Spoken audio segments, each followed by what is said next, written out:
Thank you, Mr. President.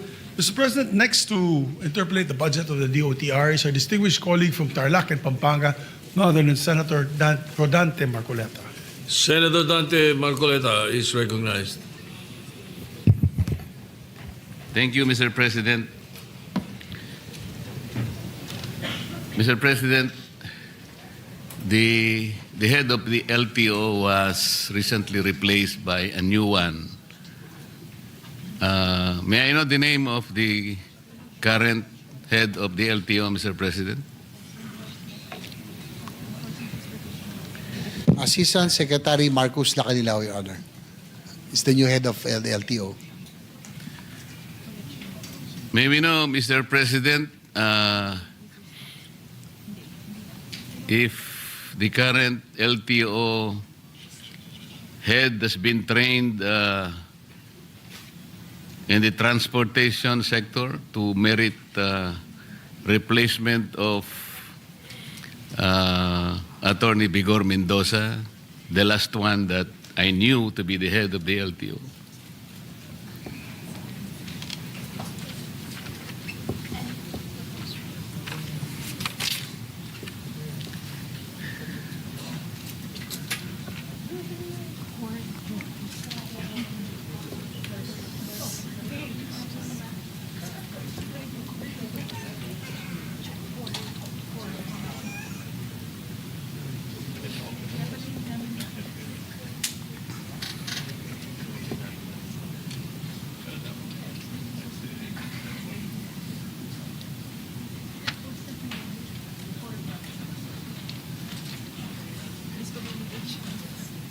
Your Honor, Mr. President, he is beside me right now. He said that he has been active in the motoring sector and at one time part of in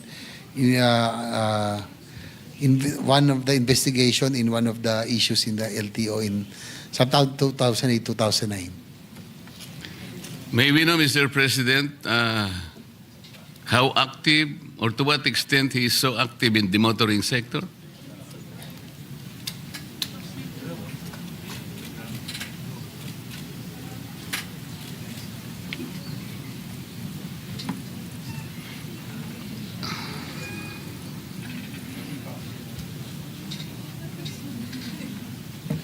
Your Honor, Mr. President, according to the LTO head, he was active in the motorsports before, car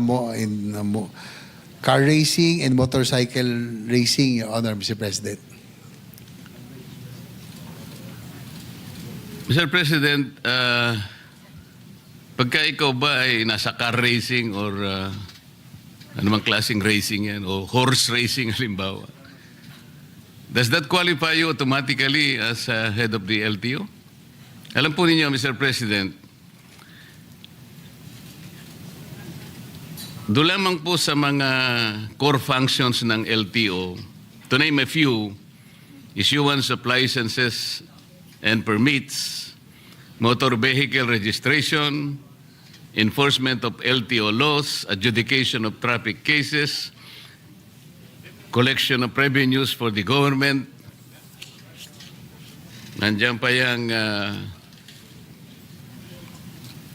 napakarami po. Why do you think he merited to be the head of the LTO by being a car racer, Mr. President?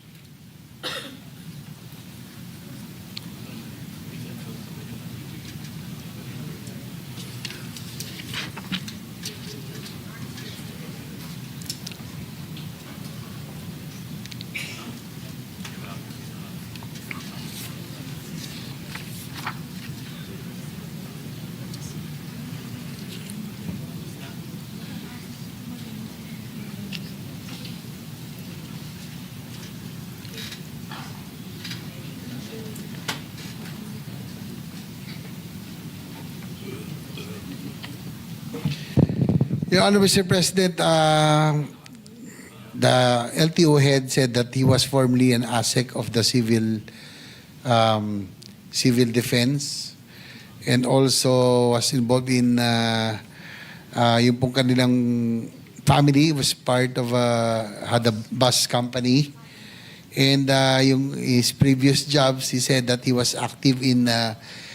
really active in the motoring industry and also importation of cars. So more or less yun po yung kanyang knowledge po about itong mga vehicles and all, Mr. President.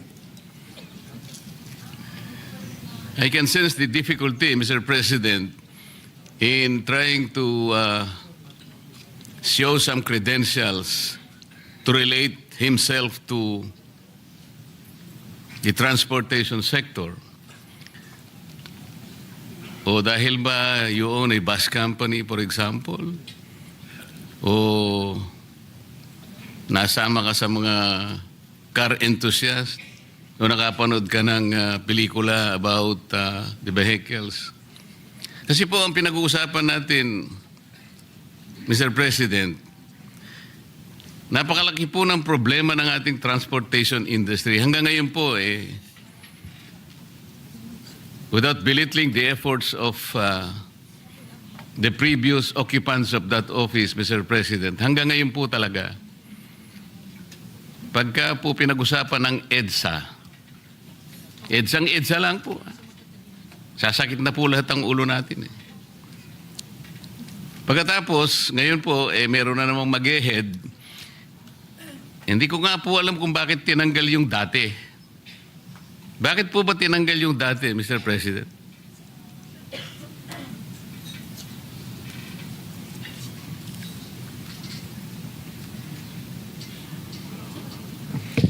Your Honor, Mr. President, according to Secretary Lopez,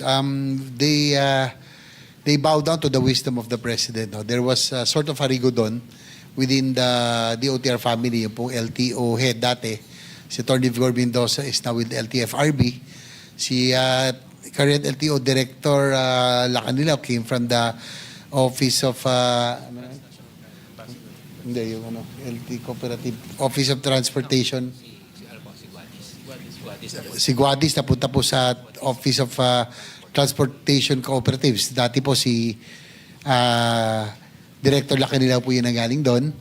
So, ay di ba? Si Director Lacanilaw, saan naman po galing? Ay, sorry. Ambassador pala siya ng transnational crime pala. Ito si Marcos Lacanilaw, Your Honor.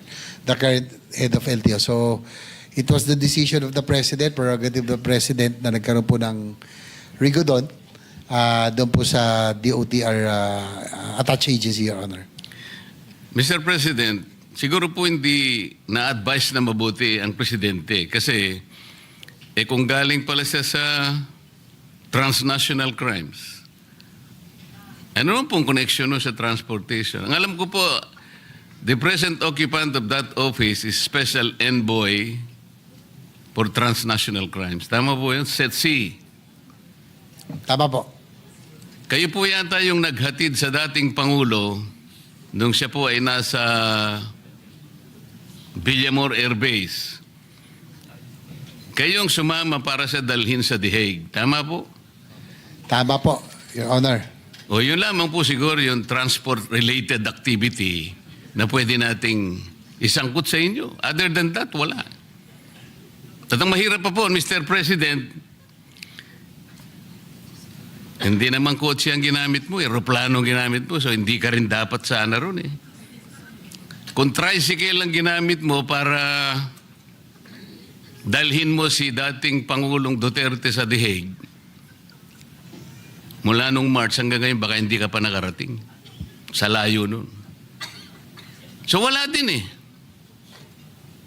Mr. President, ako po nangangamba lang sapagkat napakalaki ng problema ng transport sector natin. Licensing na licensing lang. Yung pag-i-issue lang ng plate ng mga sasakyan. Registration. Enforcement ng ating LTO laws. Paano niyo po i-undertake ang napakarami pong sagutin na ito?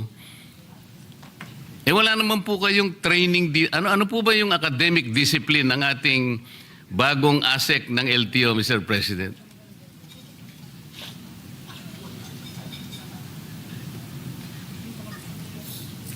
Your Honor, Mr. President, according to our LTO Director, as additional credentials, he's a road safety advocate and he is a civil engineer by profession, Your Honor. Ano po? Civil engineer po. Ang dami pong civil engineer sa Pilipinas. Nang dahil po ba safety engineer kayo, ang gusto ko po sanang malaman, ano po ba yung mga naging katangian ninyo, ang training ninyo, ang mga credentials ninyo, dahil hindi po biro-biro ang opisinang pinasok ninyo. Nang dahil lamang po sa rigudon, gano'n lamang po. I don't think the President was advised very well. Marami naman po siyang pwedeng ilagay. Bakit po kayo nagaling sa Set C? Kaya ang nilagay. O sige, nirigudon sana kayo. Baka kayo na po siguro ang naging executive director ng PCTC.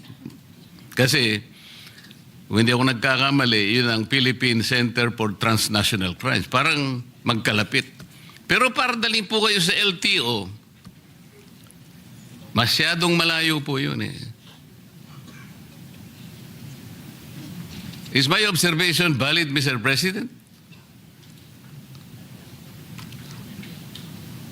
Your Honor, Mr. President, according to Secretary Lopez, we just defer to the wisdom of the appointing authority, Your Honor. So, hindi rin naman daw nila,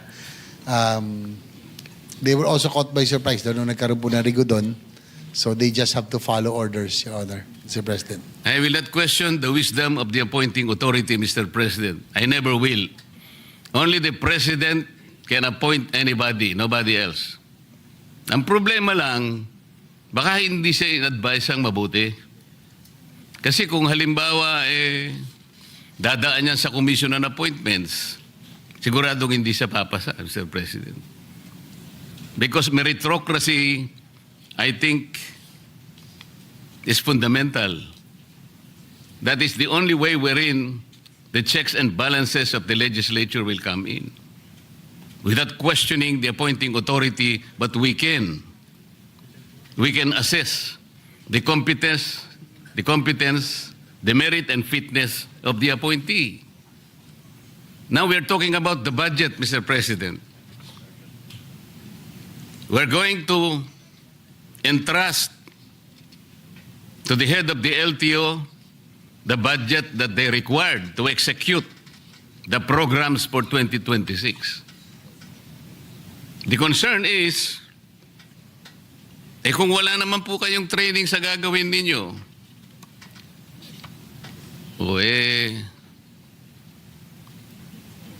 baka po,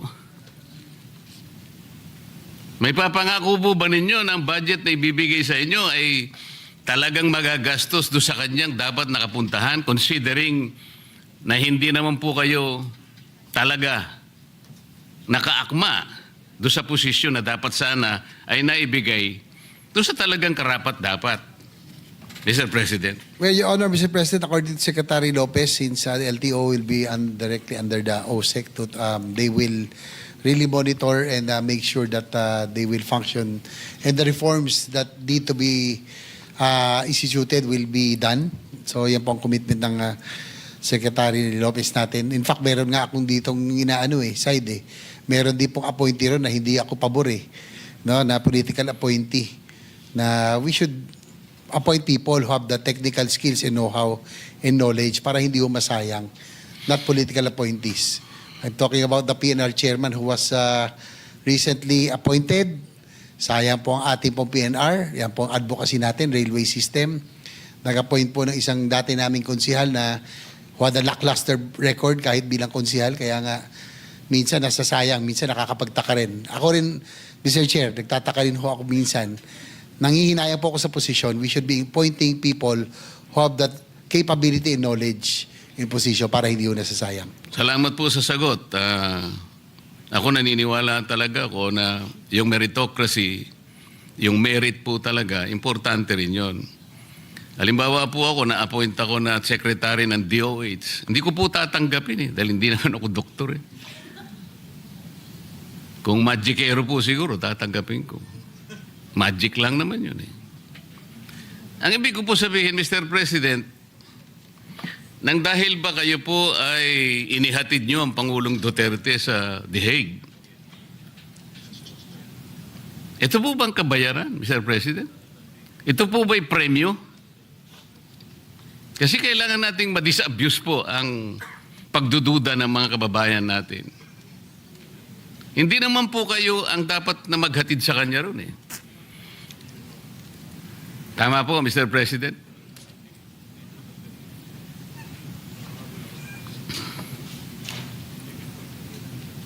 Your Honor,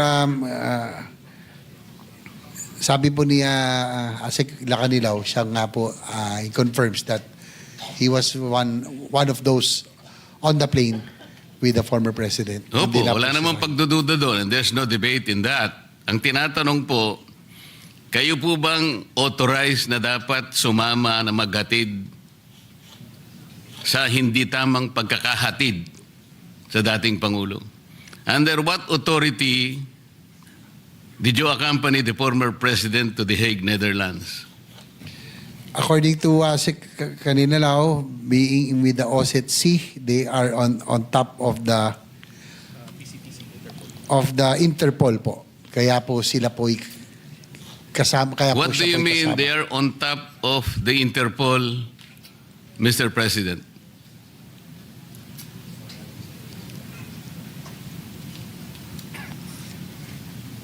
Does he mean, Mr. President, he is the local counterpart of the Interpol in the Philippines?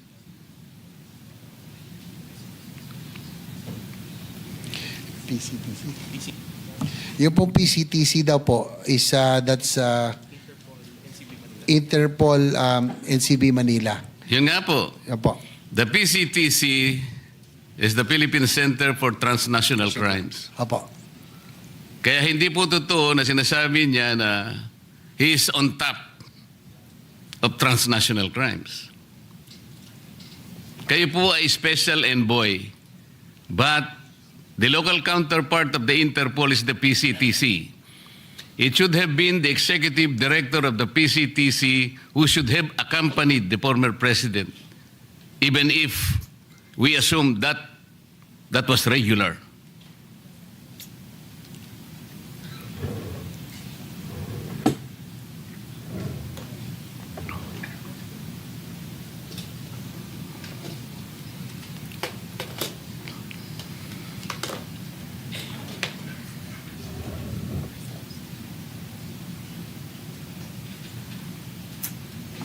According to Asik Lacanilaw, that meron po daw siyang dokumento that he was well documented for him to be able to accompany the former president to The Hague, being the head of OSCE. PCTC is the operational arm. So, Tapos yung PCTC po is the operational arm under OSCE, Your Honor, Mr. President. So yun po yung kanyang personality or credentials for being the former president. Can you give us a copy of that document, Mr. President?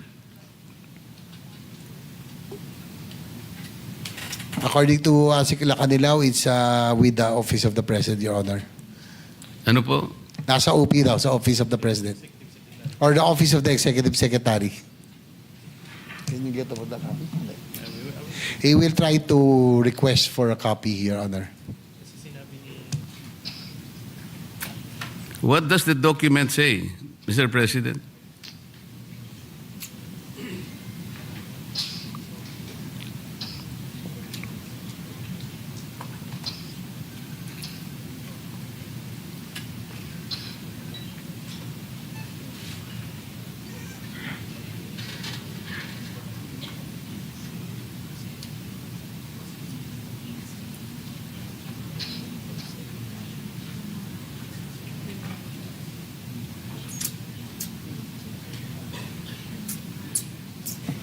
According to Asik Lacanilaw, he doesn't know exactly the contents of the document, but he was just informed that there was a document that designated or allowed him to accompany the former president, Your Honor, being OSCE.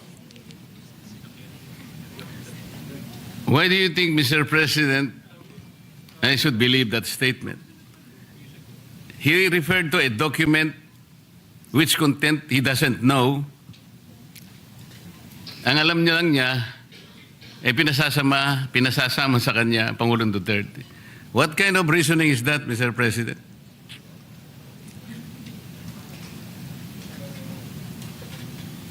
Sabihin niyo na yung totoo para matapos na ako kasi sandali lang naman sana ako eh. Kung hindi lang paligoy-ligoy kayo, tapos na ako eh.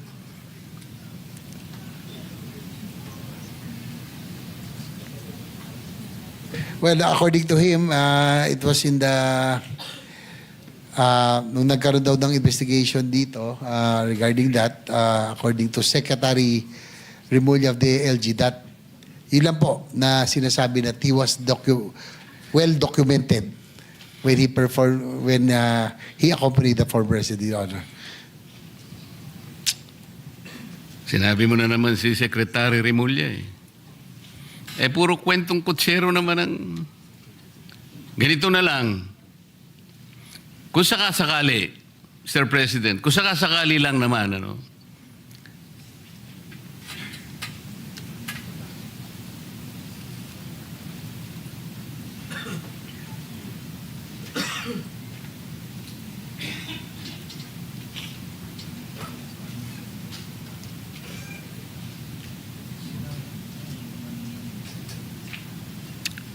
ito po kasi, tama naman yung aking suspecha, Mr. President.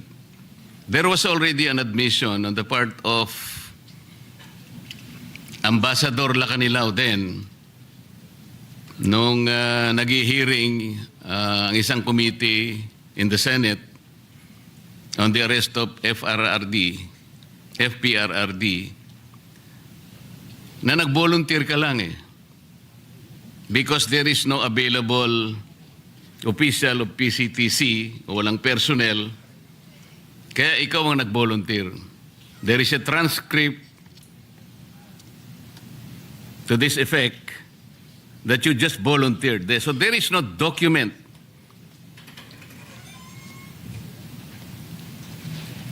So, which is very, very clear, Mr. President, that he himself volunteered due to the unavailability of personnel from PCTC. So he arrogated upon himself something that was not lawfully delegated to him. Sa makatid, talagang parang bayad lang. Parang papremyo lang sa kanya ito. Kaya pala hindi niya maipaliwanag kung bakit siya. Alam mo, Mr. President, ganito po yan eh. Lahat po ng notice ng isang korte, lahat ng sabpina o anumang klase ang ipatupad ng korte, yung sheriff po ang nagdadala. Kumbaga, yung PCTC dapat ang nagdala sa Pangulong Duterte. Pero kayo po nag-volunteer. Tama po. Ito Yes, po Your ang Honor, transcript. Yes, Your Honor, Mr. President. Inaamin po ni Secretary Lilaw na siya po ay nag-volunteer. Oh, nag-volunteer. So wala na yung dokumento ah. Wala na yung dokumento eh. Hindi mo nga maipaliwanag kung ano yung content ng document. Eh, kwento lang yun. Kwentong kutsero lang. Yes?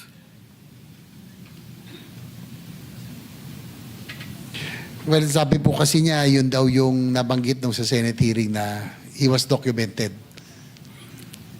You were documented as what? Kanina dokumento yung sinasabi mo, ngayon ikaw na ang dokumento. Ano ba yun? Nung siya po ay nag-voluntaryo, kinakailangan daw mabigyan ng dokumento para po siya po ay makaalis. At So makasama. okay, the document says that you volunteered. Kasi nasa transcript talaga ng Senate, ano eh.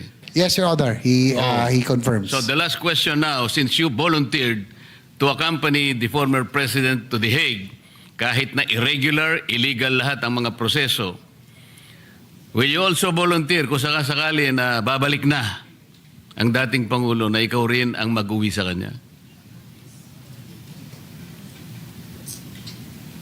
He says that We- if there is an order for him to do so, he will volunteer. to bring Paano him back. magiging voluntary yung kung ordering ka pa? Kaya nag-volunteer ka kanina. Mario Joseph naman na usapan ito. Salvador, kung may order daw, siya po isusunod, Your Honor. Ay, hindi na voluntary yun. In-orderan ka na. Mandate na yun eh. Salamat po, Mr. President. Pasensya na po at tumaba lang ng konti. Maraming salamat po, Mr. Sponsor. Thank you rin po. Right. Majority Leader.